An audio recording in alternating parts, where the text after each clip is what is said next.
Assalamualaikum dan selamat sejahtera semua. Bersama saya Cikgu Wahidah. Kita telah memasuki unit yang ke-10 iaitu mesin.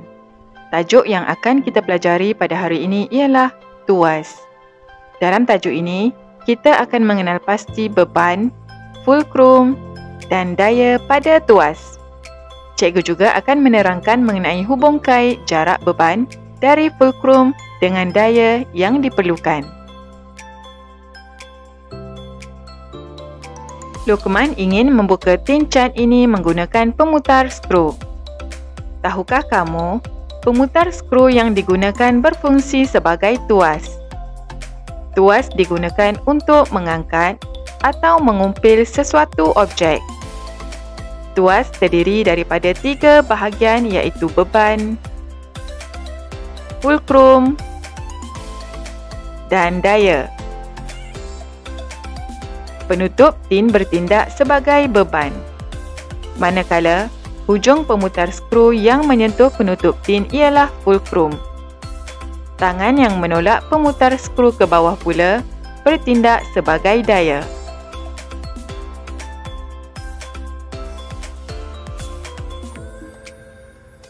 Apakah yang dimaksudkan dengan beban, fulcrum dan daya? Beban ialah berat sesuatu jasad. Penutup tin ini merupakan beban yang harus diatasi untuk membuka tin ini. Fulcrum pula ialah satu titik pada palang atau objek yang berfungsi sebagai pengimbang atau penyokong. Hujung pemutar skru yang menyentuh penutup tin ini ialah fulcrum kerana ia adalah satu titik pada objek yang berfungsi sebagai penyokong. Daya pula ialah tolakan dan tarikan ke atas sesuatu objek yang memberikan kesan. Tangan yang menolak pemutar skru ini merupakan daya yang memberi kesan pada pemutar skru yang menyebabkan penutup tin dapat dibuka. Mari kita lihat contoh lain bagi tuas dan mengenal pasti bahagian beban, fulcrum dan daya. Menyapu sampah. Bahagian hujung untuk menyapu sampah ialah beban. Tangan yang menarik dan menolak penyapu ialah daya. Tangan yang memegang hujung penyapu ialah fulcrum.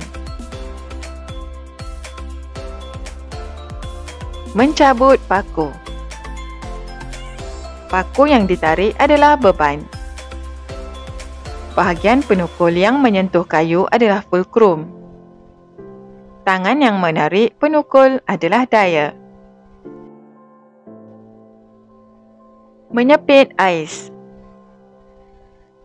Ais yang dikepit merupakan beban.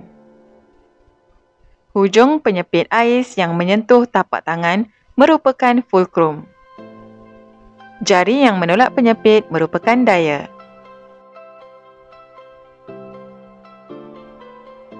Ini juga merupakan contoh tuas. Mari kita tentukan kedudukan beban, fulcrum dan daya.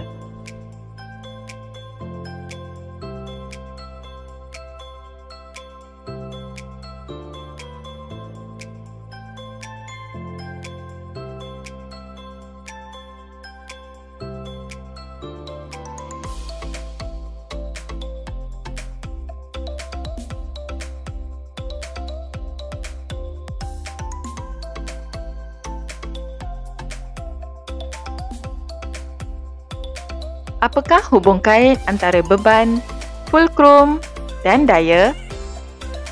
Lihat situasi ini. 2 orang pemuda sedang cuba mengalihkan seketul batu besar yang menghalang laluan dengan menggunakan sebatang kayu. Apabila batu kecil didekatkan dengan batu besar, kerja mengalihkan batu besar menjadi semakin mudah.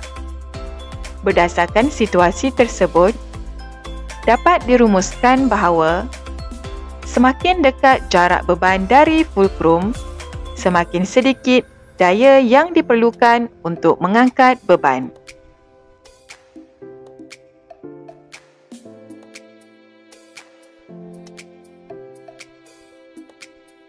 Cuba kamu kenal pasti murid yang manakah memerlukan daya yang sedikit untuk mengangkat beban.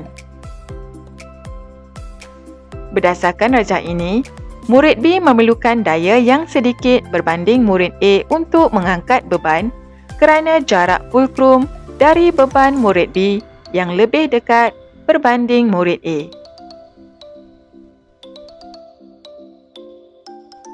Semoga perkongsian tajuk ini bermanfaat dan membantu kamu mengaplikasikannya dalam kehidupan seharian. Jumpa lagi untuk tajuk seterusnya. Assalamualaikum.